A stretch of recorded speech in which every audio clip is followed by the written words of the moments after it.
Good morning, everybody. I am on my way to the post office to mail out a couple of packages from my blank sale. I went ahead and released it to the patrons last night. I like to give the patrons, for supporting the channel, I always want to try to do things that I can to thank them. So I let them have first shot at the blanks, and I sold a few.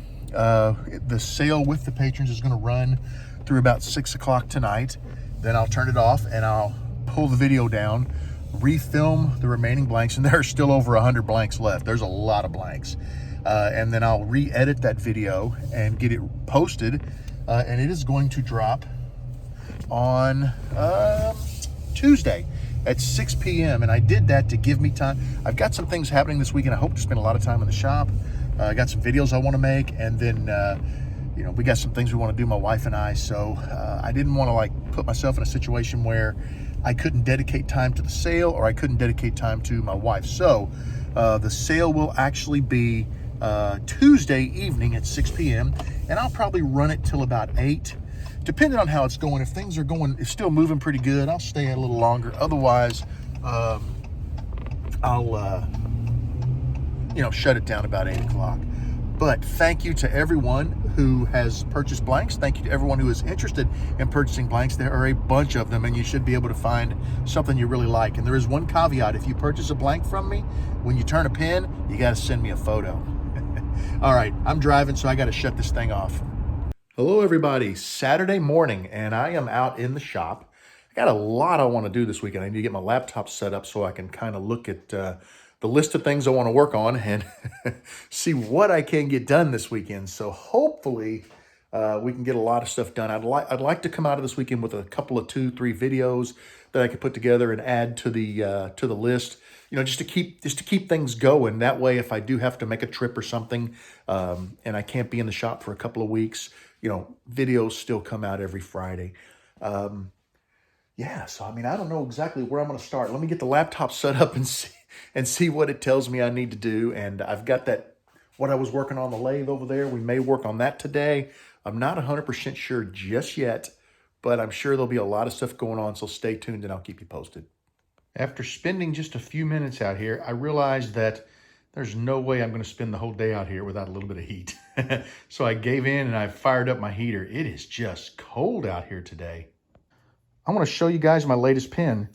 And you might say, Bob, that's nice, but that's really not up to your usual standards. I mean, it doesn't have a great finish on or anything like that. But I honestly think this might be one of the best pens that I've ever made. And I'll tell you why. It's all natural. There's no finish on it. It's just a walnut blank on a trim line, maybe a $3-4 kit from Penn State. But I made this pen using these and only these tools. I did not use my bandsaw to cut it. I did not use my disc sander and my sanding jig to square it or to clean it up. I did not use my drill press or my vise to drill the blank. I did not use a pen press to assemble it. All of those tasks, cutting the blank, drilling the blank, squaring the blank, pressing the blank together, everything was done with these tools. And these really don't count because they're not part of they're not a tool you need. They just are used to tighten the clamp. That is what I used to make this pen. And I used a piece of sandpaper, which I talked about, but just enough. I used 120 just to take the rough off of it. I didn't sand it beyond that. And I did talk about, sanding and finishing, and mentioned that that's a personal preference. So I'm excited about this. I recorded it. I'm going to do a video. It's probably not going to be the cleanest video that I ever made. But it tells people the bare minimum of what you need to get started turning pens so that they can get into the hobby for the least amount of money, try it out, and see if they like it. And the beauty of it is, I talk about buying a chuck, a Jacobs chuck, and a 60-degree live center.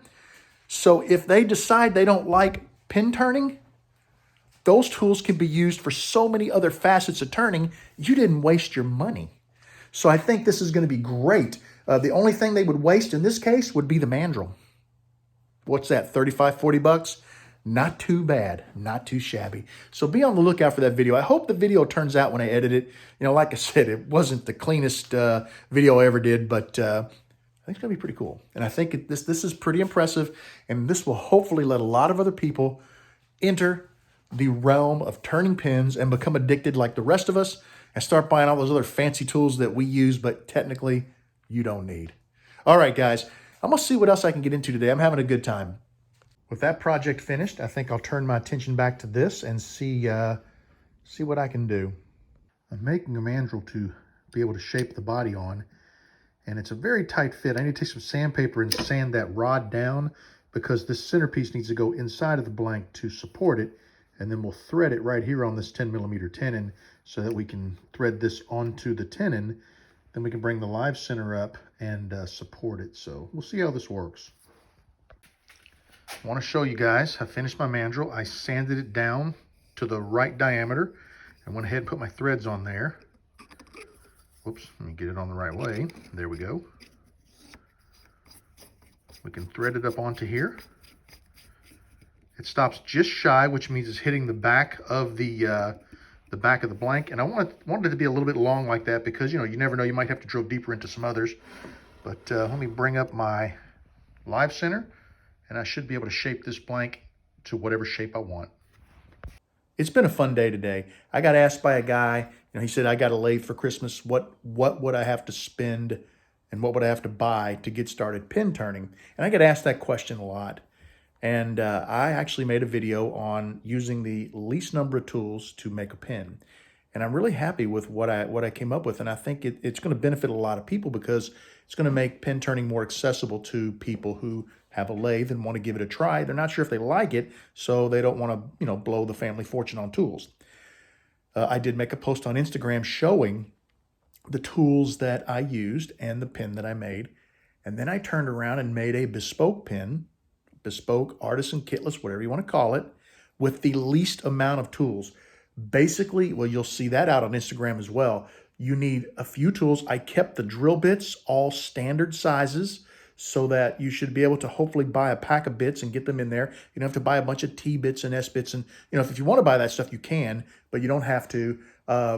Everything that I bought, the most expensive thing was a chuck. And I recommended a chuck, but that chuck takes the place of your bandsaw, your drill press, your disc sander for squaring, and it basically, one tool for about 150 bucks. You don't need any of these other tools. You don't need a vise for your drill press. You don't need a sanding jig for your disc sander. You know, you can eliminate all that stuff. So it's going to save you money in the long run. Plus, having a chuck is something that will benefit you because you can turn bowls with it. You can turn vases with it. You can do all kinds of stuff with a chuck. So if you decide, well, pin turning is not for me, or bespoke is not for me, you've got this chuck that you can do what is for you.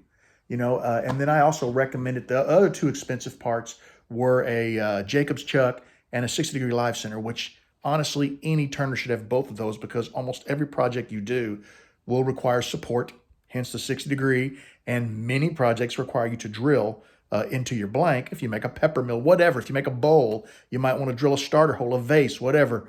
So they're tools that they won't go to waste. If you can use them for this, you can use them for all types of other projects. So I'm excited. It was a great day. I'm really happy with what I accomplished. Not sure if I'll do anything else today. My wife would like to go out for dinner tonight, and tell you the truth, I am getting pretty hungry myself. So I'm going to knock around for another maybe hour, see what happens, and then I'm going to call it a day. I'm calling it, guys. It's time to go get some dinner, and I am starving. So you guys have a great evening, and I'll be back out here tomorrow. It's a holiday weekend, so we have Monday off of work as well. So I'll probably spend some time out in the shop on Monday. So hopefully there'll be a bunch of content coming out of this. I'm trying to build up some more video content to be able to put out there in the queue, and I'm trying to do some more what you doing videos for you guys. And remember, I do have a Patreon account. If you want to become a member of Patreon, I'll put a link down in the description of this video. It's $1 to support the channel. You are welcome to donate more. Many people have donated $2, $3, $5 a month. It's up to you. But what $1 gets you is lens videos when I'm in the shop. And those lens videos, it's like a story, okay? You take 15-second videos and they just connect to one another, and you get this story of what's going on in the shop. And I do a lot of lens videos on things that I don't post in this video. I try to give them just a different perspective of what's going on in the shop and different things. I also announce things there, and anytime I do a sale or anytime I do an auction, I will let my patrons get first shot at that, because it's just something that I offer them for supporting the channel. So if you're interested, I'll put a link in the description. Check it out. You can join the channel for $1 a month and be a supporter. And I truly appreciate it. It helps me make these videos, buy all the supplies for the shop, go to the shows. It's all helping me to just keep this channel going. And I appreciate it. Have a great evening, and I'll talk to you guys tomorrow. Bye-bye.